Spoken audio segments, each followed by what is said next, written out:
21세기 지역의 미래를 견인하는 창조미디어, 광주 매일신문.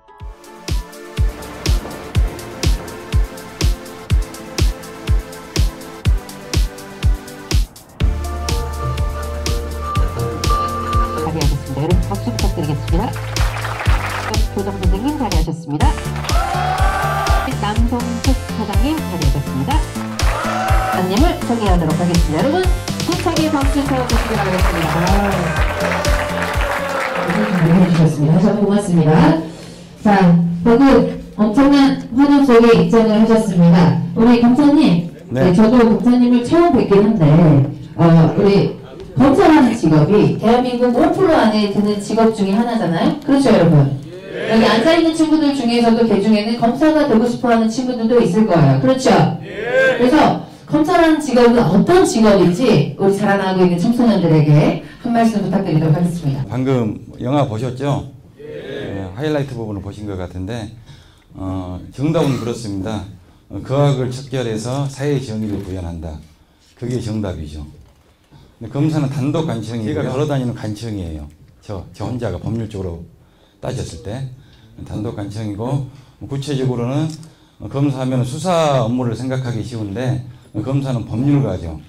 법률가고, 그래서 어떤 범죄에 대해서 법률을 적용을 해서 이게 범죄가 되는지 안 되는지 판단을 해가지고, 그게 범죄가 된다고 판단을 하면은 법원에 보내는 것을 기소라고 하는데, 기소를 하고 그 기소된 사건에 대해서 법원에서 공소를 유지를 하고, 그리고 나서 형이 선고가 되면은 네, 형을 집행하는 그런 업무까지 총괄을. 아니, 영화에서 보면 설경구 씨가 굉장히 울그락불그락하게 생겼는데 우리 검사님을 딱 보니까 그냥 옆집에 정말 온화하신 이웃집 아저씨 같은 인상이세요. 보통 검사나 뭐 이렇게 형사 이렇게 생각하면 저희가 되게 무섭다라고 생각을 하거든요. 이거에 대해서는 어떻게 생각하세요? 저희가 편견이 조금 있는데. 그렇게 봐주시니까 되게 고맙죠. 네. 아니, 이렇게 그 범죄자들을 만나실 때도 이렇게 온화한 모습이신가요? 글쎄, 뭐 저에 대해서 주변 분들이 평가하기를 이게 밖에서 만났을 때하고 사무실 안에서 만났을 때하고 느낌이. 밖에서는 이웃집 아저씨고 사무실 안에서 만날 때는 별명이 있으시다면? 사무실 안에서 만났을 때는 저보다 이제 그 홍콩이적 2 영화하고 많이 관련을 시켜서 강철중 검사라고 그렇게들 이야기를 하죠. 여러분 영화를 안 보셔서 모르시겠지만 어마어마한 분입니다. 거기 보시면 연병장을 몇 바퀴를 자기가 이렇게 잡은 범인들만 연병장을 몇 바퀴를 돌리는지 몰라요. 네. 아무튼 우리 김희준 차장검사님과 함께 본격적으로 강의를 시작을 해보도록 하겠습니다. 여러분 다시 한번 힘차게 박수 부탁드리도록 하겠습니다. 네, 저는 그 방금 소개받은 김희준 검사고요. 강주지방검찰청 차장검사로 지금 근무하고 있습니다. 흔히 회사에서는 그 차장이 부장보다 더 낫잖아요. 근데 검찰 조직은 그와 반대로 돼 있어가지고 부장 위에가 차장이 있어요. 그래서 부장검사 다음에 차장검사고 그 다음에 이제 검사장으로 올라가는데 제 이제 주요 경력에 대해서 여기 나와 있는데, 저는 주로 이제 평검사 시절에 강력부에서 많이 근무했었어요. 그래서 98년도에 강주지검 강력부 검사를 했고 2000년도부터 2002년도까지 3년 동안 서울지검 강력부 검사를 했는데, 그때 했던 사건 중에 하나가 여러분이 방금 보셨던 공공의적 2라는 영화로 만들어진 겁니다. 그래서 양력을 보시면 되고, 연예계 비리 사건을 제가 2002년도에 했는데 여러분들은 아주 뭐 어릴 때일 것 같은데 그 당시에 연예 기획사 관계자들이 굉장히 많이 구속이 됐어요. 그래서 뭐 이수만 씨라든가 서세훈 씨 이런 분들이 이제 구속이 될 때 그 주인 검사 역할을 제가 했었습니다. 검사는 누구인가 해서 방금 뭐 영화를 보셨을 건데, 제가 이제 공공의적 2의 실제 모델로 되어 있는데, 이 영화가 만들어진 그 계기가 제가 서울지검 강력부 검사 시절에 어느 날 갑자기 이제 제 방에 어떤 진정서가 하나가 접수가 돼요. 그 내용이 뭐냐면은 그 여주에 가면은 뭐 골프장이 있는데 그 골프장에 있는 그 연못을 우리가 해저드라고 그러거든. 해저드를 연못이라고 하는데 그 해저드 안에서 그 골프장의 오너, 그 골프장의 소유주가 시체로 발견이 된 거예요. 이게. 근데 이제 그 시체로 발견된 시점은 제 방에 그 진정서가 접수되기 5년 전에 발견이 된 거예요. 그래서 이제 시체가 발견되니까 원래 이제 사람이 죽으면은 그 시체를 마음대로 할 수 있는 게 아니라 다 검사의 지휘를 받아서 처리를 하도록 돼 있어요. 사회 공부하면 나을 수 있을지도 모르겠는데 그것보다 이제 변사 사건 시기라고 그래요. 근데 그 당시에 이제 그 경찰에서는 단순 자살로 생각을 하고 그냥 자살 사건으로 끝내버렸어요, 그거. 근데 이제 유족들은 계속 이게 누군가에게 타살을 당했다고 주장을 하면서 계속 진정서를 제출을 하는데 거기에 대해서 이제 다 공남 종결로 끝나. 왜냐면은 그 전에 다 이미 사건이 한번 종결된 사건이기 때문에 크게 관심들을 안 가져요. 저는 이제 그 내용을 보면서 뭔가 좀 믿겠다 싶어서 수사에 들어간 거죠. 근데 이제 그 골프장이 원래 그 제일교포 출신이었는데 이제 그 양반이 일본에 가가지고 돈을 엄청나게 벌어가지고 일본에서 골프장 사업을 해서 아주 크게 돈을 벌었어요. 그래서 일본에 가족이 있고 또 다시 한국에 들어와가지고 골프장 사업을 해서 또 돈을 많이 벌어가지고 골프장을 개설을 했는데 또 한국에 가족이 있어. 그래서 이제 그 일본 가족하고 한국 가족 간에도 별로 사이가 안 좋은 그런 상황이었는데 아무튼 어쨌든 이 소유주가 사망을 하고 나니까 그 이후에 전혀 골프장하고 상관이 없는 사람들이 골프장을 차지를 하고 있어요. 수사를 쭉 해보니까. 그래가지고는 이제 각종 수단을 다 동원해가지고 골프장의 자금을 빼돌려가지고 장학재단이라는 곳으로 빼돌려서 횡령을 해요. 횡령을 하는데 그 장학재단의 구성원이 뭐 정치인도 있고 고위 공직자 출신도 있고 소위 말해서 이제 잘 나가는 사람들이 다 있는 거예요. 그래서 골프장 운영에서 벌어들인 수익을 빼돌린 돈을 장학재단으로 넘어가고 거기서 다시 이제 개별적으로 돈을 알 빼먹듯이 빼먹는 그런 구조로 해서 횡령해 나가는 구조였죠. 그 사건을 수사를 해서 아주 여러 사람을 구속을 했는데 그게 이제 모티브가 돼가지고 이 영화를 만들게 된 거죠. 그래서 원래 그 영화의 속편 같은 경우는 원래 처음에 나온 영화에 비해서 흥행이 더 안 되는데 이 영화는 그 당시에 거의 400만이 넘게 원래 공공의 적은 알죠. 경찰이 주인공인데 왜 강철중이 됐냐면은 공공의 적 원에서 주인공 이름이 강철중이에요. 근데 제가 이름을 바꾸지 말고 그냥 강철중으로 가자 해서 그대로 강철중이 된 건데 아무튼 공공의 적 1이 관객 숫자가 300만이었는데 공공의 적 2는 400만이 돼요. 400만. 그만큼 이게 그 당시에 2004년도 정도 되는데 히트를 쳤고 사실 이제 검사를 소재로 한 영화는 굉장히 많죠. 요즘 뭐 내부자들인가 그 영화도 보니까 뭐 검사가 나오는 것 같은데 나는 아직 보지는 못했어요. 근데 정말 이제 검찰 업무에 대해서 제대로 다룬 영화는 이 영화가 아직까지는 유일무이합니다. 검사가 등장을 하기는 하지만은 뭐 주로 검사라는 직업을 가진 사람을 상대로 어떤 뭐 결혼을 한다든지 뭐 사귄다든지 뭐 그런 식으로 해서 검사의 본연의 업무보다는 그냥 그 직업이라는 그 한 가지로만 등장을 하지 검사의 직업 자체를 정면으로 다룬 것은 이 영화가 처음이죠. 그리고 실질적으로 이제 이 영화를 만들면서 제가 근무했던 서울지검 사무실까지 가가지고 그 제작팀에서 가서 그 사무실을 그대로 재현을 해서 영화를 만들었어요. 그래서 그 당시에 각종 언론에서 저한테 이제 얼마나 사실성이 높냐 그렇게 물어봤을 때 90% 정도는 된다. 실제 검사 업무에 그렇게 이야기를 했었죠. 이제 기회가 나시면 특히 또 검사가 꾸민 학생이 있으면 이 영화를 한번 보세요. 그 당시에 사법연수원에서도 이 영화를 보고 나서 검사를 지망하는 연수생들이 굉장히 늘었다는 거예요.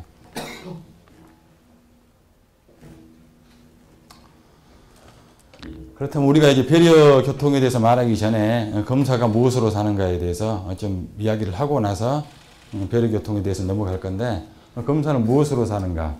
여기 보면은 창의적인 사고, 강력한 추진력, 수기치 이렇게 되어 있는데 검사라고 해서 다 똑같은 검사가 아니죠. 검사뿐만이 아니라 학생도 마찬가지예요. 고등학생이라고 해서 다 똑같은 고등학생이 아니거든. 직장인도 마찬가지고. 그래서 어떤 자세로 사냐에 따라서 그 사람에 대한 평가라든가 가치가 완전히 달라져요. 시간이 갈수록. 저는 이렇게 살았다는 거죠. 창의적인 사고. 그래서 이제 수사라는 것은 그렇잖아요. 검사만 하는 게 아니라 경찰도 해.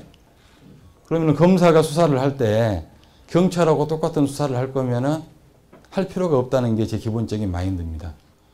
검사가 수사를 할 때는 경찰과 다른 수사를 하든지 아니면은 경찰과 같은 수사를 하더라도 다른 방법으로 수사를 하든지 해야 된다는 거죠.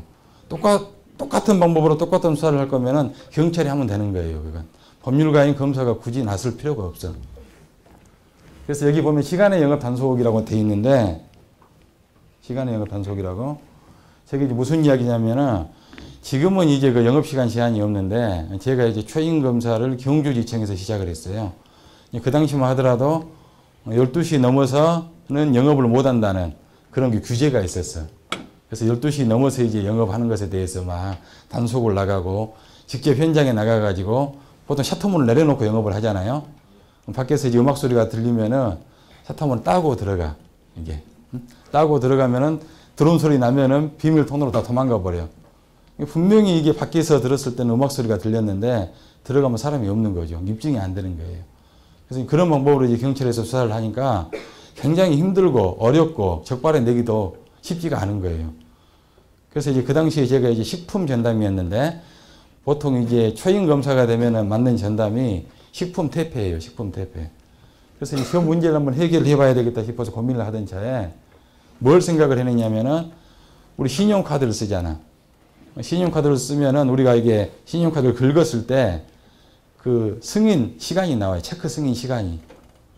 그래서 이제 신용카드를 이용을 하면은 굳이 현장 단속을 안 하더라도 내 방에 가만히 앉아서 다 단속을 할 수 있겠더라고요. 그래서 그걸 이제 거기서 제가 아이디어를 얻어가지고, 우리가 관내에 있는 일정 규모 이상의 유흥주점이라든가 단란주점, 술집, 쉽게 말하면은 술집의 리스트를 뽑아가지고 그 술집에서 신용카드 사용 내역을 다 분석을 한 거예요. 신용카드 회사에서 자료를 받아가지고. 그러니까 날마다 뭐 새벽 3시, 4시 뭐 열 몇 개씩 다 이게 신용카드가 사용이 돼 있어. 그럼 다 입증이 된 거지 뭐. 우리가 굳이 뭐 이게 셔터문을 따고 들어가가지고 수사를 할 필요가 없는 거예요. 그냥 가만히 앉아서 우리 지역에 있는 모든 그 불법 영업업소를 다 단속을 한 거죠. 이걸 제가 최초로 단속을 해가지고 이런 방식으로 이걸 전국적으로 퍼뜨렸어요. 수사 방법을. 그래서 제가 시작한 이 최초의 수사를 전국에 있는 경찰, 검찰에서 따라하기 시작했죠. 그래서 뭔가 검사는 늘 상위적인 생각을 하기 위해서 고민을 해야 된다는 거고, 그 다음에 강력한 추진력. 이게 필요한데 포기하면 안 된다는 거죠. 뭔가 목표를 설정을 했으면은 끊임없이 가야 돼. 공부도 마찬가지죠. 문제를 풀다가 좀 어렵다고 해가지고 포기하면 실력이 안 느는 거지. 맨 아는 문제만 풀면은 절대 점수가 안 올라가. 자기가 뭘 모르는지를 알고 공부를 해야죠. 그렇죠? 그래서 농약 콩나물 사건이라는 걸 예를 들면은, 이것도 이렇게 제가 그 초임 검사 시절에 했던 사건인데, 우리 콩나물 많이 먹죠. 콩나물 국으로도 먹고 콩나물 무침으로도 먹는데, 이 콩나물을 그대로 재배를 하면은 이게 잘 안 자라고 키우기가 힘들어. 그래서 이제 주로 사용하는 농약이 있는데, 호마이란 농약을 주로 사용을 해요. 콩나물과 제조 공장에서. 호마이란 농약을 사용하면 어떤 효과가 있냐면은, 그게 빨리 자라고 소위 말해서 이게 때깔이 좋아. 저걸 다 사용을 해. 근데 인체에 해로운 거거든, 이게 농약이라는 것은. 그래서 이걸 한번 단속을 해봐야 되겠다 싶어서 압수수색 영장을 발부받아가지고 관내에 있는 5개 그 업소에 대해서 수사를 시작을 했어요. 그래서 가서 이제 콩나물로 수거를 해왔어. 수거를 해왔는데, 역시 수거를 해가지고 감정 의뢰를 보냈더니 호마이라는 농약 성분이 나온다는 거예요. 그러면 제가 그 당시에 야 됐다, 입증이 됐다. 그래서 이제 5군데 그 업소의 업주들을 다 불렀어요. 부르니까 뭐라고 변명을 하냐면은, 이게 호마이라는 농약이 나온 것은 맞다, 인정을 한다. 근데 본인들은 재배 과정에서 그 농약을 사용한 적이 없다, 그렇게 이야기를 해요. 그러면 어떻게 해서 그러면 나왔냐, 이 농약 성분이. 하니까 원래 콩을 재배할 때, 콩나물을 재배할 때가 아니라 콩을 재배할 때 그 농약을 사용하기 때문에 콩에 잔존되어 있던 그 성분이 나중에 콩나물에 나왔다는 거예요. 이게. 그 변명을 깨기가 어렵잖아. 왜냐하면 기본적으로 범죄에 대한 입증 책임은 검사한테 있어요. 수사 단계에 있는 사람을 피의자라고 그러고, 우리가 법원에 기소하고 난 이후에 사람을 피고인이라고 그래. 피고인이나 피의자한테 입증 책임이 있는 게 아니라 검사한테 입증 책임이 있는 거죠. 그래서 이제 실패를 하고 다 돌려보냈어요. 뭐 거기서 포기를 해야 돼요. 이게 분명히 콩나물을 재배하면서 사용한 게 맞는데, 그래서 제가 생각을 해낸 게 한 달 후에 다시 수사를 시작을 해요. 어떤 방식으로 해야 되겠어요? 어떻게 입증이 가능하겠어요? 그게? 어? 어떻게? 현장을 덮쳐? 어? 현장을 덮쳤다니까 처음에.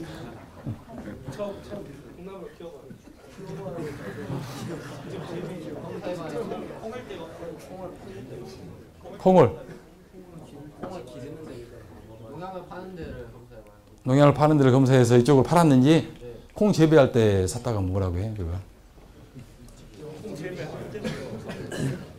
잠들이 다 깼네, 질문하니까. 그래서 이제 두 번째 수사는 어떻게 했냐면은 단계별로 채취를 한 거예요. 단계별로. 그래서 콩, 그 다음에 일주일 키웠던 거, 뭐 3주 키운 거 완성본 해가지고 한 서너 단계 것을 채취를 해요. 이게 샘플을. 그럼 이 사람들 논리대로라면은 콩이 가장 이게 농약 성분이 강해야 되고, 마지막 완성본 콩나물 재배가 끝난 게 가장 이게 성분이 약해야 되는 거야, 이게. 근데 쭉 분석을 해보니까 갈수록 강해져, 농도가. 그러면은 그 사람들이 거짓말했다는 게 입증이 되는 거죠. 본인들 주장대로 하면 더 약해져야 되는데 더 강해진 거예요.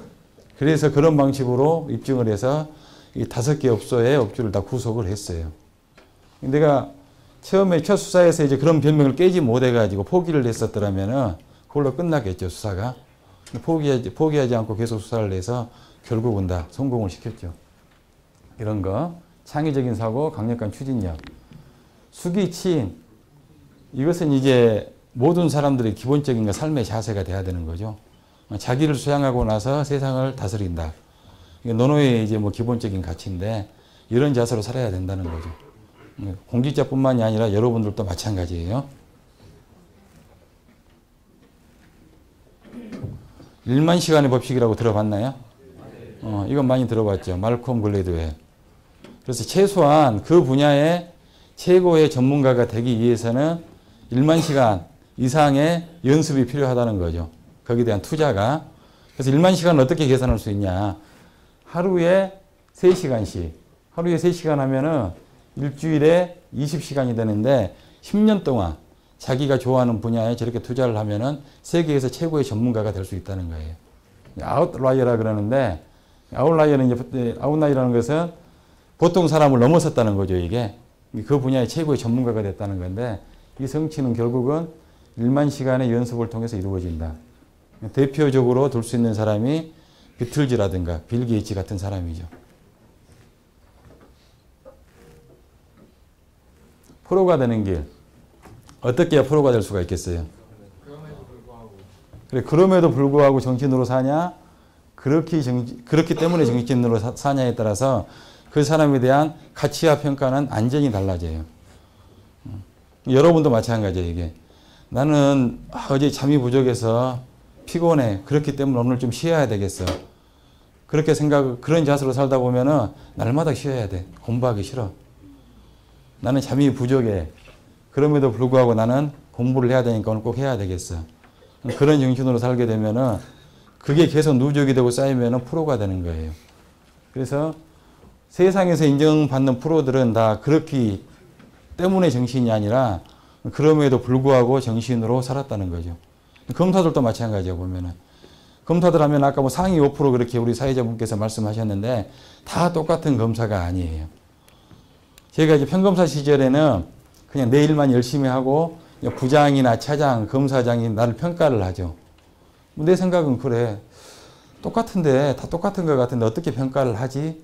라고 그런 의문이 드는데, 내가 딱 부장검사가 돼가지고 지내보니까 한 달 지나니까 우리 부에 있는 검사들 6, 7명인데 딱 서열이 매겨져, 서열이.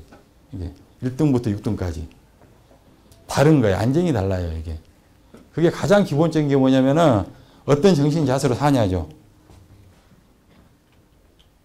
어떤 정신 자세로. 그래서 이제 그럼에도 불구하고 정신으로 사는 그런 검사, 그런 그 직장인은 몇 년이 지나고 10년이 지나고 20년이 지나면은 그 조직의 기둥이 되는 거예요. 그렇지 않고 늘 핑계만 대면서 사는 사람들은 결국은 도태되고 좌절돼 가면서 그냥 사회에 대한 불만만 토로하게 되는 거지. 자기를 인정하지 안 해준다고. 자기 자신은 제대로 돌아보지 못하면서. 여러분들이 정말 프로가 되고 싶다면은 그럼에도 불구하고 정신으로 살아야 되는 거죠. 그렇죠? 네. 수사 사례에 대해서 제가 설명을 드릴게요. 이 물뽕이라고 얘기하죠, 물뽕. 물뽕이란 말을 내가 최초로 만든 용어인데, 저 수사를 이제 어떻게 하게 됐냐. 저 수사는 제가 이제 98년도, 99년도에 강주지검 강력부에서 근무를 했었어요. 근데 이제 아는지 모르겠지만은 그 강주 전남 지역은 마약의 청정지대라고 그래. 마약 사범이 거의 없어요, 거의 없어. 그래서 내가 이제 강주지검 강력부 오기 전까지 강주지검에서 마약 사범으로 구속된 인원이 10명도 안 돼, 1년 동안 내내. 한 달에 한 명도 구속이 안 되는 거야, 그게. 그만큼 마약 사범이 없어요. 내가 이제 와가지고 직원들을 독려를 하고 여러 가지 아이디어를 내면서 수사를 적극적으로 했어. 그렇게 하다 보니까 한 달에 10명 이상씩 구속이 돼. 예. 한 달에 10명 이상씩. 그러니까 마약 사범이 없는 게 아니라 안 한 거지. 적극적으로. 그런 건데, 그래서 얼마나 의지를 가지고 하냐에 따라서 결과는 달라진다는 거예요. 그렇게 쭉 이제 마약 수사를 해오는데, 어느 날 이제 마약 범죄에 대한 첩보가 들어왔어요. 마약을 누가 팔겠다는 거야. 팔겠다고 해서 이제 우리 이제 그 마약 수사할 때 우리가 사용을 한 게 거래를 직접 시도를 해요. 정보가 들어오면은 우리가 가서 사겠다고 접선을 해가지고 거기서 이제 거래가 이루어지면 잡아가지고 오는 그런 방식인데, 그러기 위해서는 돈이 있어야 되잖아. 마약을 8천만 원어치 팔겠다는 거야, 그 당시에. 99년도 당시에. 그래서 이제 대검찰청에 연락을 해가지고 위장 거래 자금이란 게 있어. 위장 거래 자금. 위장 거래하는 거잖아. 진짜로 거래하는 게 아니라. 위장 거래 자금 8천만 원을 받았어요. 받아가지고 백운동에 가면 국제호텔이 있는데 그 국제호텔 주차장에서 접선을 해서 마약을 밀매를 하기로 했어. 밀매하기로 했는데 직원들이 접선에 성공을 해가지고 8천만 원 가지고 가서 접선에 성공을 해가지고 잡아왔어요. 3사람을 잡아왔어. 잡아왔는데 원래 이제 대표적인 마약이 필로폰이야. 필로폰. 정식 명칭은 이제 메트암페타민인데, 필로폰은 분말로 생겼거든.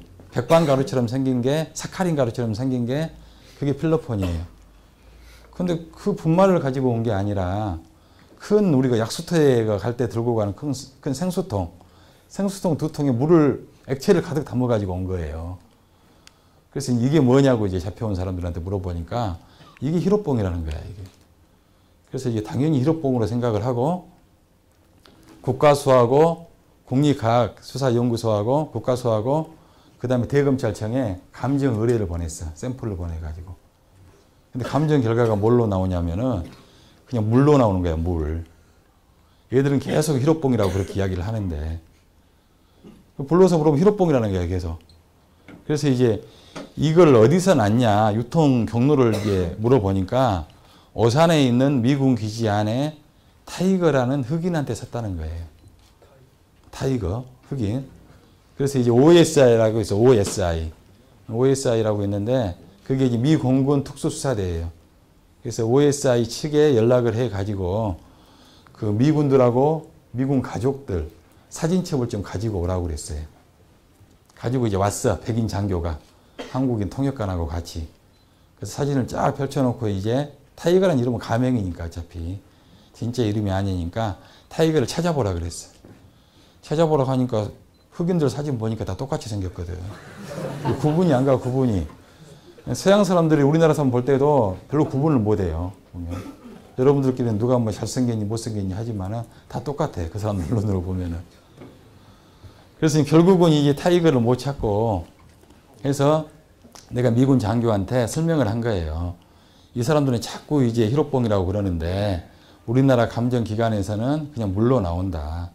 근데 한 통에 이게 4천만 원씩, 2통에 8천만 원에 거래를 하려고 했던 걸로 봐서는 뭔가 이게 특이한 물질이 있는 것 같은데 좀 감정을 해줄 수 있냐 했더니 여기 국내에서는 안 되고 우리나라에서는 안 되고 미국 본토로 보내면은 그게 가능하다는 거야. 그게. 그러면 이제 좀 해주라고 해서 샘플을 줬어요.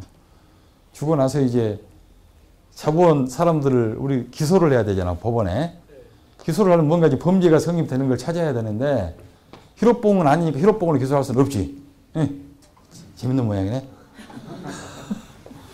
그래서 법조문을 막 찾아봤어. 아니면 사기로 또 할 수도 있거든, 이게. 희로뽕이 아닌데 희로뽕인 것처럼 해서 거래를 했으니까. 근데 애들은 계속 희로뽕이라고 하니까 확신에 차서.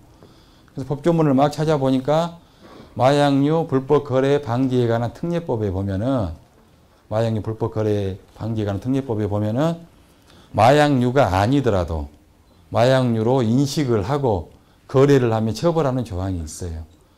실질적으로 그런 조항이 있었지만 그 전에 적용된 사례는 거의 없었어.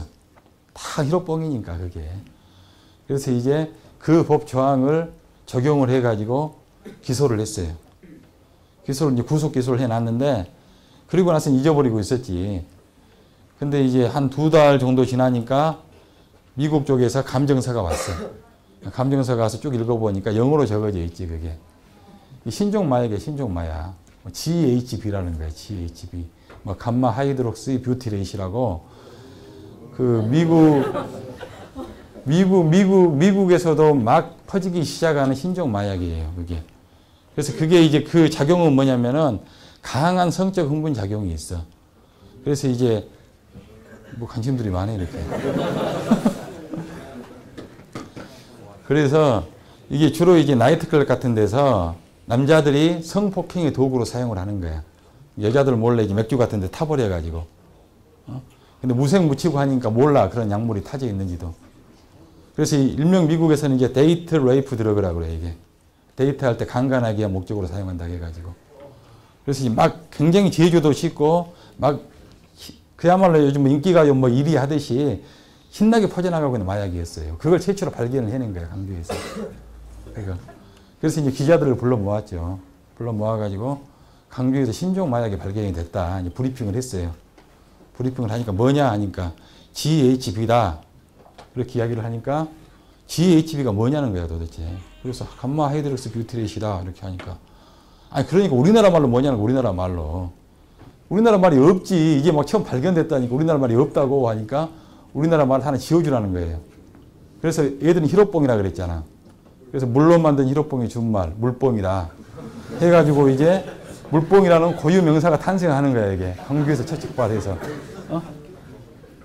요즘도 인터넷에서 뒤져보면 나와요, 물뽕. 물뽕을 판다고 사기치는 애들이 많아. 남자들이 관심이 많은 약물이라. 그래서 이것도 사실 내가 그 미군의 그 OSI까지 연락을 안 했더라면은 그냥 끝나는 사건이지, 그냥. 그거는 난 처벌만 하면 되니까. 그지? 근데 궁금한 거야. 검사는 늘 호기심을 가져야 돼. 공부도 마찬가지죠. 호기심을 가지고 계속 집중적으로 탐구를 하고 해야지 실력이 늘고 향상이 되지. 그냥 하다 말아버리면 그걸로 끝이거든, 그게. 그래서 마약의 청정지대인 강주에서 신종 마약을 첫 적발을 했어요. 그래서 언론에 그 당시에 크게 보도가 됐던 거고. 그 다음에 제 이제 3세대 조폭이란 말을 내가 최초로 정립을 했는데, 조폭 영화 많이 봤죠? 조폭이 되게 영화에서는 멋있게 나오잖아. 근데 현실은 전혀 그렇지가 않아요. 조폭처럼 비열한 사람들이 없어. 자기가 아쉬울 때는 그냥 뭐 간이라도 빼줄 듯이 하다가 결정적인 순간에 배신을 해. 근데 조폭은 끊임없이 진화를 해왔어요. 조폭은. 그 전에 이제 내가 구체적으로 구분하기 전까지는 조폭이 끊임없이 진화해 왔다. 이렇게 추상적으로만 설명을 했어. 그런데 내가 서울중앙지검 이제 강력부장을 할 때 조폭은 1세대, 2세대, 3세대로 진화를 했다. 1세대는 그야말로 이제 전통적인 영역에 있는 조폭들.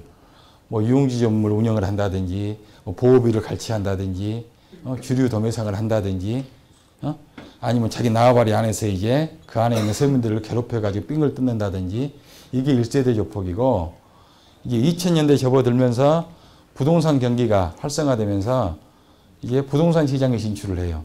그래서 뭐 아파트 시행을 한다든지, 어떤 건설업과 관련된 뭐 알루미늄 샤슈라든가 뭐 이런 걸 한다든지, 아니면 분양 대행업을 한다든지, 이런 데 이제 뛰어든 조폭을 2세대 조폭.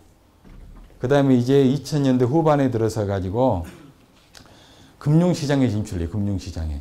코스닥 시장 같은데 명동에 있는 사채업자라든가 화이트 칼라층하고 결탁이 돼가지고 금융시장에 진출을 해서 그냥 한 번에 몇백억씩 버는 거야.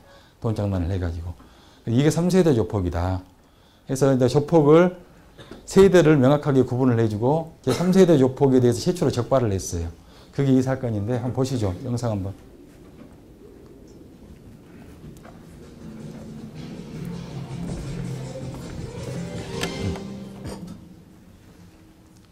이 세상 모든 게 진화한다지만 이 조직폭력배의 지능적인 변신은 그저 무서울 뿐입니다.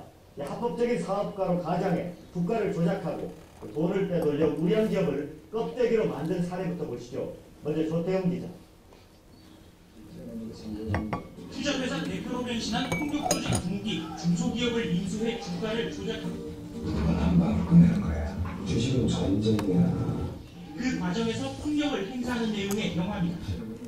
폭력조직 두목 이모 씨는 이 영화처럼 한 코스닥 상장 기업을 인수합니다. 이 씨는 기업사냥꾼 김모 씨와 함께 회사 사장으로 재직하며 1년 만에 회사 돈 77억 원을 빼돌렸습니다. 사채업자에게 돈을 빌려 회사 자본이 늘어난 것처럼 꾸민 뒤 일시적으로 주가를 올리는 이른바 작전도 벌였습니다. 이후 회사 주인은 2번이나 바뀌었지만 그 뒤에는 항상 폭력 조직이 있었습니다. 사장, 부사장 등의 그럴듯한 사업가로 위장한 조폭들. 하지만 조폭의 본성을 버리지 못하고 작전을 방해하는 사람을 폭행하거나 감금한 상태에서 협박하기도 했습니다. 이렇게 2년여 만에 이들이 빼돌린 회사 돈은 모두 306억 원. 유흥비와 해외여행 경비 등으로 모두 탕진했습니다. 한 해 매출 200억 원을 넘기며 최우수 벤처기업으로까지 선정됐던 유망 공기청정기 제조회사는 결국 껍데기만 남았습니다. 선량한 개미 투자자들은 깡통계좌로 수백억 원의 피해를 입었습니다. 검찰은 폭력조직 두목 이씨 등 10명을 기소하고 다른 5명의 뒤를 쫓고 있습니다. KBS 뉴스 조태현입니다. 이 조폭들의 무한 변신 양상은 통계를 통해서도 쉽게 확인할 수 있습니다. 2001년에서 지난해까지 9년 동안 조직폭력배들의 숫자는 이렇게 크게 늘었습니다. 그런데 어찌된 건지 구속자 숫자 오히려 절반으로 줄었습니다. 네, 교묘하게 법망을 피해가며 생존하는 금융범죄형 3세대 조폭의 등장. 이제 수사당국도 첨단 기법으로 맞서야 합니다. 이승철 기자. 유흥업소를 급습한 조직폭력배들, 야구 방망이를 휘두르며 위협을 가해 업소를 장악합니다. 유흥업소를 중심으로 기생하며 주류 도매상 등을 운영하는 이들을 검찰은 1세대 조폭으로 분류합니다. 2세대 조폭들은 부동산 영역에 진출합니다. 90년대 부동산 팔랑기, 시행사를 운영하거나 아파트나 상가 분양시장에 진출하며 합법적인 기업 형태를 갖추게 됩니다. 남의 돈 수백억 원을 끌어와 강남에 호텔을 세운 서방파 행동대장도 2세대 조폭의 단면을 보여준다고 검찰은 설명했습니다. 2000년대 끌어 등장한 것이 3세대 조폭. 코스닥 시장을 중심으로 사채를 등에업고 기업 사냥과 횡령, 주가 조작 등 일종의 머니게임을 하는 화이트 컬러형 범죄를 저지릅니다. 검찰은 지난 6월 회사 돈 44억 원을 명령해 주가 조작에 나선 범서방파 조직원을 적발했습니다. 2000년대 이후 검찰에 적발된 경제범죄형 조폭 조직원은 48명이 이릅니다. 옛날처럼 그 한정의 특정 지역이 아니고 이제는 불특정 다수에 대해서 어떤 피해를 미칠 상황이 된 겁니다. 그렇기 때문에 이들이 끼친 영향이 옛날보다 훨씬 커진 겁니다. 진화하는 조폭의 생존 방식에 따라 수사당국도 첨단 금융기법 등을 동원해 수사 영역을 넓힐 필요가 있다는 지적이 나오고 있습니다. KBS 뉴스 이승철입니다. 뭐 재미있었나요? 예. 이게 이제 그 3세대 조폭에 대해서 최초로 적발한 사례인데 보통 이제 뭐 금융시장 진출하면 화이트 칼라만 생각을 하는데 이 3세대 조폭들은 화이트 칼라층, 소위 이제 우리가 코스닥, 코스피는 아시나? 코스닥 시장, 코스피 시장을 아는가 모르겠는데 상장이 됐다 그러죠. 코스닥 상장, 코스피 상장 그러는데 특히 이제 코스닥 회사 같은 경우는 대표이사라는 사람들이 있는데 대부분 스카이대 출신들이야. 근데 실질적으로는 그 사람들이 오너가 아니에요. 실제 오너는 명동의 사채업자라든가 뒤에 조폭들인 경우가 굉장히 많아. 소위 이제 불법 이제 오락실 같은 경우에 보면은 바지 사장이라고 있는데 바지 사장이 있고 실제 이제 사장이 있는데 바지 사장 같은 역할을 하는 거예요. 회사 같은 경우도. 그래서 그걸 이제 면밀하게 수사를 하지 않으면은 결국은 겉으로 등기부상 나타나 있는 대표이사만 처벌을 하고 실제 뒤에 숨어 있는 오너는 처벌을 못 하는 거예요. 근데 이제 제가 서울중앙지검 강력보장을 할 때 저기에 대해서 집중적으로 수사를 해가지고 많이 찾아냈죠. 건달들하고 이제 결탁되어 있는 걸. 화이트 칼라하고. 그래서 지금은 이제 이쪽 범죄 쪽에 초점을 맞춰서 많이 수사들을 하고 있어요. 그때 내가 이제 영역을 개척을 한 이후에. 그래서 이제 금융범죄 같은 경우는 제 논리는 뭐였냐면은 전형적인 서민생활 침해 사범이다. 기존의 이제 깡패들은 특정한 피해자를 향해서 피해를 줬지만은 금융범죄는 이게 금융시장에서 자본을 횡령하고 주가를 조작하고 해가지고 정말 이제 그 개미 투자자들, 개미 투자자는 다 서민들이잖아. 서민들한테 피눈물을 흘리게 하는 정말 이게 질이 안 좋은 전형적인 인생 침해 사범이다. 그렇게 결론을 내렸던 거예요. 자, 이제 프로포폴이라는 건데 이게 프로포폴 들어봤죠? 네. 프로포폴이 이제 마이클 잭슨이 가다 투여해서 사망한 약물이에요. 저게 이제 수면 내시경을 할 때 우리가 여러분들 아직 뭐 수면 내시경 할 나이는 아니겠지만은 수면 내시경 보통 이제 이 내시경이나 대장 내시경을 할 때 잠을 재운 상태에서 하는데 저게 마취제야. 이제 수면 내시경 할 때 주로 사용하는 약물이 프로포폴하고 미다졸람이라는 약물이에요. 근데 미다졸람이라는 약물은 이미 마약류로 지정이 돼 있었어. 근데 프로포폴은 마약류가 아니었어요. 아니었는데 제가 이제 이 수사를 해가지고 세계에서 거의 최초로 마약류로 지정을 시켜놨는데 지금은 지금 마약류로 돼 있다고. 아까 물범 같은 경우도 저 적발해낸 이후에 마약류로 지정을 시켜서 지금은 이제 마약류예요. 마약이야, 마약. 이게 무슨 말이냐면은 아무리 마약이어도 법에 마약이라고 규정이 돼 있지 않으면은 마약으로 처벌을 못 하는 거야, 그게. 그게 제형 법정주의예요. 어려운 용어로 했을 때. 근데 이 프로포폴도 제가 최초로 수사를 했어요. 무슨 수사를 했냐면은 프로포폴만 가지고 돈을 버는 의사들이 강남에 너무 많아. 저게 이제 유흥업소 종사자들이라든가 연예인들이 수면이 이제 불규칙적으로 되다 보니까 잠을 푹 자고 싶어. 저걸 맞고 한 3, 40분 자고 나면은 굉장히 깊이 잠이 든 상태에서 깨어나기 때문에 굉장히 개운한 느낌이 들어요. 컨디션이 좋은 느낌이 들고. 그래서 거기에 빠져드는 거야. 그래서 저게 원래 이제 보험가가 적용을 하면은 병당 10,000원 정도밖에 안 하는데 3, 40만 원씩 그렇게 받고 영업을 하는 거예요, 의사들이. 성형외과 의사나 피부과 의사 이런 사람들이 강남에서. 저것만 해서 막 100억 이상씩 버는 의사들이 많아. 저걸 이제 단속을 해야 되겠는 거예요. 근데 마약은 아니야, 마약. 뭘로 단속을 해야 되겠어요, 그게. 일단 보고 나서 지루하니까 내 얼굴만 보고 있으면은. 강남일대 병원들이 마약처럼 환각을 일으키는 수면 마취제 프로포폴을 중독자들에게 상습 투여하며 장사를 하다 검찰의 무더기로 적발됐습니다. 한 번 투약에 최고 40만 원까지 받았습니다. 김준석 기자입니다. 서울 강남 삼성동에 있는 한 여성 전문 병원. 환자가 아닌 사람들이 수시로 드나들었습니다. 환각 작용으로 중독성이 강한 프로포폴을 투여받기 위해서입니다. 이 병원은 성형이나 내시경 시술에 써야 하는 수면 마취제를 마약 장사처럼 팔아왔습니다. 원가 많은 안팎 낀 프로포폴 투여 한 번에 10만 원에서 최고 40만 원까지 받았습니다. 프로포폴이 돈이 되자 또 다른 병원의 간호조무사는 아예 중국에서 식물 영양제라고 속여 밀수한 뒤 주사해주기로 했습니다. 비싼 프로포폴 비용을 대느라 중독자들은 유흥업소를 전전하기로 했습니다. 한 달에 2천만 원에서 3천만 원, 요령 이상 요령 지출을 하고 이런 비용 대가를 위해서 유흥업소를 전전하는 등의 악조항을 반복한 적이 있었습니다. 프로포폴 투여 장사를 하다 적발된 강남 일대 병원만도 신사동 모 산부인과와 성감동 성형외과 등 7개 병원으로 병원장들이 모두 기소됐습니다. 검찰은 프로포폴이 마약류로 지정되며 앞으로는 불법으로 프로포폴을 맞은 사람도 강력히 처벌할 방침이라고 밝혔습니다. MBC 뉴스 김준성입니다. 여기 마약류로 지정이 되면은 투약자를 처벌한다고 되어 있죠. 저 당시에는 마약류로 지정이 안 됐기 때문에 투약자는 처벌이 불가능했어요. 의사들만 처벌을 했는데 의사들을 뭘로 처벌했냐면은 무면허 의료 행위로. 의사는 면허가 있잖아. 근데 무면허 의료 행위로 처벌을 했어. 어떻게 그게 가능했을까요? 의사는 면허가 있는데 무면허 의료 행위로 처벌을 한 거예요. 그게 이제 저기에 대해서 이제 우리 그 검찰 내부에서 논란이 많이 있어요. 의사 처벌이 불가능하다. 면허가 있는데 어떻게 무면허 의료 행위로 처벌을 하냐. 중앙지검에 가면 이제 형사 2부라고 있는데 거기가 이제 의료 전담 부서예요. 거기서는 안 된다. 처벌이 불가능하다라는 의견을 제시를 했는데 저는 또 논리를 또 만든 거야, 내가. 만들어서 의료법에 보면 이렇게 돼 있어요. 의료 행위는 의사만 할 수 있고 보조 행위는 간호사가 한다. 그렇게 돼 있어요. 그렇다면 저게 이제 프로포폴 투약 행위가 의료 행위냐 보조 행위냐 이제 그게 이제 쟁점이 되는 거예요. 그렇지. 근데 이제 프로포폴은 어때? 마취 행위거든, 마취 행위. 마취 행위는 잘못하면 이게 죽을 수도 있는 거예요.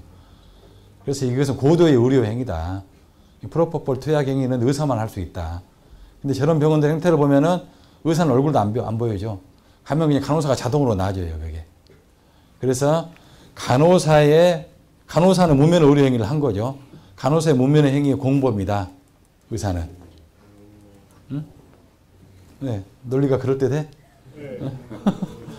그래서 그걸로 이제 구속을 하고 기소를 해서 결국은 치열한 법정 다툼이 벌어졌는데 대법원까지가 sak정 판결을 받았어요. 제가 무면허 의료 행위로 다 처벌을 했어. 이게 늘 포기하지 않고 끝까지 추진력을 가지고 생각을 하고 연구를 하다 보면은 길이 보이는 거죠, 그게. 좀 틀어주시죠. 한국인 국제 마약왕이 붙잡혔습니다. 한국 교포들에게 대신 짐을 전해달라는 수법으로 마약을 운반해왔습니다. 유충환 기자입니다. 지난 2004년 10월 파리 샤를르 드골 공항 한국인 주부 장모 씨의 여행 가방에서 37kg의 코카인이 발견됩니다. 코카인 37kg은 100만 명이 한 번에 투약할 수 있느냐?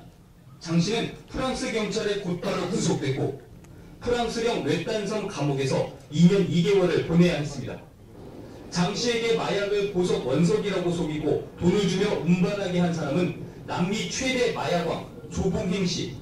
네, 뭘 했는지 몰랐고 광장사업을 한다 그래가지고 근데 원석을 옮겨주면 400만 원 주겠다고 그래서 장 씨에게 관광객인 것처럼 행세하며 남미의 가이아나에서 프랑스로 마약이 든 가방을 옮기도록 한 겁니다.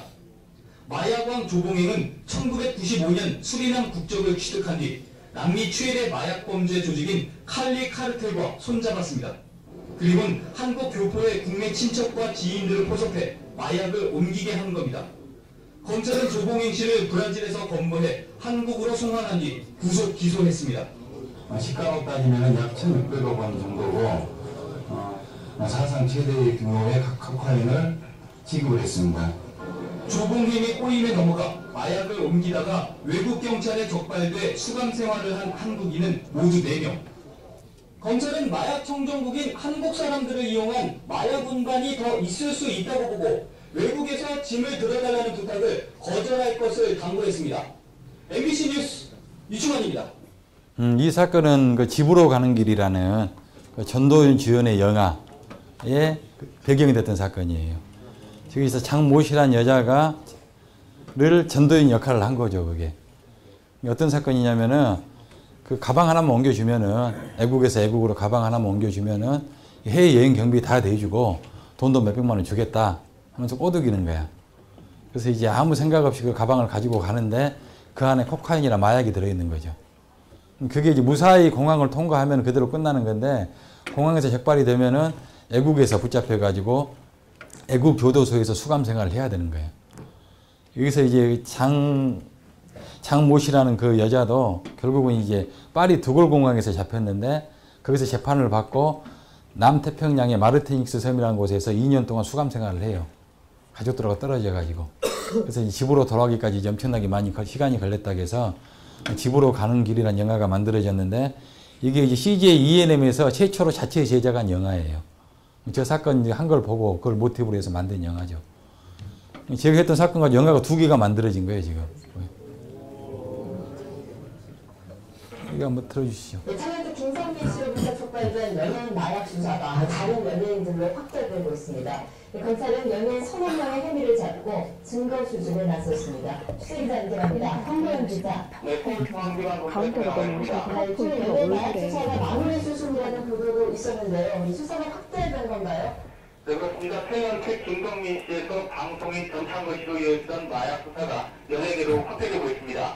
검찰 고위 관계자는 기자들과 만난 자리에서 종착역에 달하는 것처럼 보였던 연예인 마약 수사를 거꾸로 많이 되돌려야 할 것 같다고 말했습니다. 수사가 다른 연예인들로 확대되고 있음을 강하게 시사한 겁니다. 이 관계자는 김성민 씨와 방송인 전창걸 씨의 마약 사건을 수사하는 과정에서 연예인으로 추정되는 30명의 혐의를 추가로 포착해 집중 들여다보고 있다고 밝혔습니다. 또 필로폰 투약보다는 대마초 흡연 쪽에서 혐의를 두고 있으며 이를 뒷받침할 증거를 수집하는 과정이라고 설명했습니다. 혐의를 받고 있는 연예 관계자들은 여자 2명, 남자 1명 정도로 일반인도 1명 포함되어 있는 것으로 전해졌습니다. 검찰은 진술을 통해 이들의 일부 혐의를 확인하고 실제 증거가 모아지는 대로 소환해 조사할 예정인 것으로 전해졌습니다. 이 때문에 검찰 안팎에서는 그동안 괴담으로만 떠돌던 연예인 관련 리스크가 실제로 존재하는 게 아니냐는 관측이 나오고 있습니다. 검찰은 앞서 상습적으로 마약을 투약한 혐의로 배우 김성민 씨를 오늘 구속 기소했습니다. 김 씨는 지난 2008년 3월부터 최근까지 3차례에 걸쳐 필로폰 90만 원어치를 해외에서 몰래 들여와 자신의 집에서 상습적으로 투약하고 대마초를 키운 혐의를 받고 있습니다. 방송인 전창걸 씨도 김 씨에게 대마초를 건네고 자신도 상습 흡입한 혐의로 구속됐습니다. 지금까지 서울중앙지검에서 YTN 황보현입니다. 옛날에 김성민 씨가 한참 그 남자의 자격으로 잘 나갈 때 구속이 됐던 건 알죠? 그때 이제 제가 있을 때 이제 구속을 했던 건데, 여기 보면 나오잖아요, 이게. 강철중 검사 연예계 마약 뿌리 뽑는다. 공공의적 투 실제 모델 김희중 검사. 이 첫 번째 문장이 재밌어요. 한번 읽어보지. 한번 보인가? 김성민과 전창걸을 구속 수사하면서 연예계에 파장을 일으킨 검찰 측 부장검사가 영화 공공의적 2에 수사망에 연예계가 제대로 걸려들었다. 그래서 근데 저 사건도 아주 우연히 하게 된 건데, 아무튼 그 마약 사건을 하다 보니까 모 여성에 대해서 이제 혐의가 포착이 된 거예요. 포착이 됐는데 그 여성이 이제 도망 다니다가 검사실에 들어와 가지고 제보를 한 게 이제 김성민하고 같이 투약했다는 거야. 거기서 이제 수사가 시작이 돼 가지고 연예인들 몇 명을 쫙 구속이 되죠. 이제 드디어 이제 그 배려에 대해서 말을 하겠습니다. 그동안 이 강철중 검사 같이 이제 독한 검사가 요즘 배려 운동을 한다니까, 아까 부드러워졌다 그러잖아요. 우리 사회자님께서도. 검사답지가 않고 이웃집 아저씨 같다고. 몇 년 전만 해도 오빠라고 소리를 들었는데 오늘 아저씨란 말을 들으니까 약간 섭섭하긴 하네요. 여러분들이 이제 공부하느라고 이런 캠페인이 벌어지고 있는 줄을 잘 모르고 있었던 것 같은데, 네이버 같은 데라든가 그런 데 들어가서 김희준 차장검사라는 검색어를 쳐보든지 아니면은 배려교통문화 실천운동이라는 검색어를 쳐보면은 아주 관련된 기사가 많이 나오고 있어요. 근데 이번 캠페인이 이제 어떤 의미가 있냐. 지금 이 문화 수도인 강주 전남에서 시작된 이 캠페인이 전국적으로 퍼져나가고 있어요. 심지어는 울릉도까지 퍼져나가가지고 울릉도 군수가 울릉도 주민들 수십 명하고 배려 율동까지 했어. 이게. 그래서 이제 사실 이런 이제 교통 캠페인이 옛날에 없었던 것은 아니죠. 많이 있었지. 많이 있었는데 다 일회성 이벤트 행사로 끝났어요. 그냥 선포식 하고 스티커 몇 장 붙이고. 그래서 이제 계도 중심에, 그래서 일회성 이벤트 행사로 끝날 수밖에 없었던 것은 계도 중심으로 갔기 때문이다. 그래서 내가 이번에 이제 이 캠페인을 기획을 하면서 이번 캠페인만은 기존의 캠페인과 달리 가보자. 그래서 계도에서 참여로 가야 되겠다. 그런 생각을 한 거예요. 내가 아까 이야기했죠. 검사로서 어떻게 생활을 했는지. 창의적인 사고, 추진력, 뭔가 틀을 깨야 돼요. 틀을. 항상 틀 안에 머물러 있으면은 창의적인 생각은 절대 해낼 수가 없어. 그 틀 안에 머물러 버려. 항상 뭔가 다른 각도에서 사물을 보려고 생각을 해야 되고, 어떤 일을 하더라도 기존에 안 했던 거, 기존에 했던 걸 따라가지 말고 기존 것을 답습은 하되 그대로 따라가지 말고 거기서 발전시킬 수 있는 그런 생각들을 해야 되는 거죠. 그래서 지금 배려교통문화 실천운동을 전국으로 확산시키기 위해서 벌리고 있는 게 SOS 1000만 명 릴레이 캠페인이에요. SOS 1000만 명 릴레이 캠페인인데 SOS 하면 뭐죠? SOS가? 긴급 구조 신호잖아요. 긴급 구조 신호. 그럼 긴급 구조 신호는 그만큼 이게 시급한 현안이라는 게 시급한 현안. 지금 당장 해야 될 만큼 시급하다는 거고 구체적인 의미는 S. S 뭐죠? S. S 시작해요. O. 오늘부터 S. 서로 배려를. 그런 의미예요. 시작해요. 오늘부터 서로 배려를. 그래서 이 운동이 그만큼 시급하다는 의미에서 SOS라는 긴급 구조 신호를 차용을 해왔고 거기서 이제 구체적인 의미는 시작해요. 오늘부터 서로 배려를. 그래서 1000만 명을 1000만 명까지 한번 참여를 시켜보겠다. 1000만 명이라는 숫자는 전 국민을 참여시키겠다는 상징적인 숫자예요. 그래서 이 아이들을 생각을 해냈다 그거야. 릴레이 캠페인을 해보겠다. 릴레이 캠페인은 그 전에 뭐가 있었죠? 아이스 버킷 챌린지가 있었죠. 뇌결핵병 환자를 위한. 그게 전 세계적으로 열풍을 일으켰어요. 근데 아이스 버킷 챌린지는 재미는 없어. 얼음물 뒤집어 쓰는 게 뭐가 재밌겠어요. 그리고 여러 사람이 동시에 하기도 어려워. 재료비도 들어가. 밖에서도 준비해야 되고 얼음도 준비해야 되고. 그래서 확산성을 가지기 위해서 어떻게 해야 될까. 그걸 고민을 한 거예요. 기본적으로 확산성을 가지려면 재밌고 간단해야 된다. 원 앤 심플이다. 원 앤 심플. 그러면 재밌고 간단한 게 뭘까? 그래서 그것은 어떤 캠페인 송에 맞춰서 재밌는 율동을 하는 거다. 누구나 따라하기 쉬운. 그런 생각이 이른 거예요. 그래서 이제 요즘 하고 있는 게 배려교통 행복 안무락 해가지고 조금 있으면 영상을 보시겠지만은 그걸 하고 있는데 반응들이 너무 뜨거워가지고 이게 막 전국적으로 막 수백 명씩, 500명, 600명씩 모여가지고 이 안무를 하고 있어요. 며칠 전에는 신촌대로에서 서울의 서대문구청장께서 일반 시민들 수백 명을 모아놓고 저 안무를 했어. 행복 안무를, 배려 안무를. 너무 재밌어요, 사람들이. 돈이 들어가는 것도 아니야, 이게. 그래서 그 안무를 하고 나서 페이스북에 보면은 배려교통문화 실천운동이라는 공개 그룹이 있는데 거기에 율동을 올리는 거예요. 올리면 거기에 반응을 하고 댓글을 달고 경쟁적으로 많이 올라오고 있어요. 그래서 강주 전남에서 시작한 게 지금 경상도, 충청도, 그 다음에 수도권, 서울, 경기도, 강원도까지 퍼졌어. 심지어는 울릉도까지. 제주도만 아직 안 가고 제주도만. 제주도 흑백이 들고 춤을 출 것 같아요, 근데. 그리고 여기에 일반 시민들만 참여를 한 게 아니라 이런 연예인들도 동참을 하겠다고 선언을 했어요. 그리고 이제 캠페인송을 조금 이따 들어볼 건데 그 캠페인송을 2단 엽차기 하시나? 그래, 2단 엽차기하고 신사동 호랑이가 제일로 유명한지 알죠? 요즘 아이돌 그룹 노래를 많이 만드는. 근데 2단 엽차기가 아주 중독성이 강한 노래로 해가지고 재능 기부를 해줬어요. 44초짜리인데 캠페인송이. 그래서 그 2단 엽차기가 재능 기부해준 그 캠페인송에 맞춰서 안무를 하는데 그 안무는 이제 나하고 이 앞에 있는 우리가 같은 검찰청 식구들하고 해서 만든 거예요. 그게.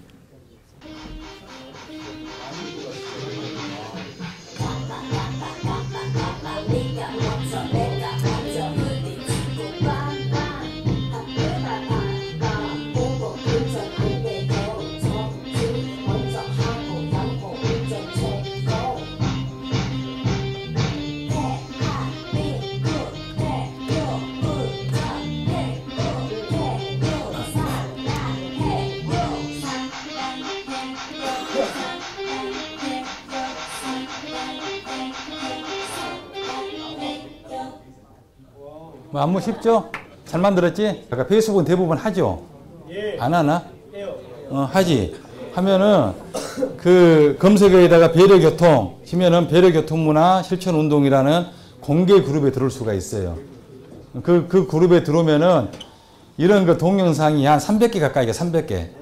아주 뭐 이게 유치원생부터 할아버지까지. 네. 그다음에 강주 전남 지역의 지자체장이라든가 각종 그 단체 회사부터 그다음에 다른 지역에 서울이라든가 뭐 충청도 경상도까지 쫙 퍼져 있어요. 뭐 소속고뿐만이 아니라 다른 학교, 중학교, 고등학교 친구들도 다 지금 올려놨어요. 네. 그래서 여러분들도 다른 학교 어떤 학교도 올렸는지도 함께 보시면 좋을 것 같아요. 네. 그래서 그 페이스북에 한번 들어와 봐가지고 심심할 때 공부가 잘 안 되고 할 때 뭐 영상들을 쭉 감상을 해보고 영상이 마음에 들면 댓글도 달고 네. 또 여러분도 한번 해보시고 이 캠페인의 이제 목적은 전 국민 문화운동인데 이게 취지는 그거였어요. 우리가 지금 이제 경제적으로는 선진국 문턱까지 와 있지만 아니 선진국은 아니야 지금 2만 불 시대에 지금 계속 머물고 있어. 3만 불 돌파를 못해. 근데 선진국으로 진입하기 위해서는 먼저 의식의 선진화가 이루어져야 된다. 그래서 의식의 선진화를 이루려면은 의식을 개조해야 된다. 그래서 저건 사실 이제 그 교통 분야에서 저런 운동을 벌이고 있지만은 실질적으로는 이게 의식의 선진화 운동입니다. 그래서 교통 분야에서 배려 의식이 확립이 되면은 다른 분야까지 자연적으로 확산이 된다는 거죠. 그래서 의식의 선진화를 이루어 가지고 행복한 대한민국을 만들어 보자. 그게 최종 목표예요. 그래서 여러분들도 적극적으로 동참을 해주시고 관심을 갖고 저 안무도 한번 따라서 해보고 그렇게 하시면 될 것 같습니다. 네, 이상입니다. 감사합니다. 네, 지금 너무나 훌륭한 말씀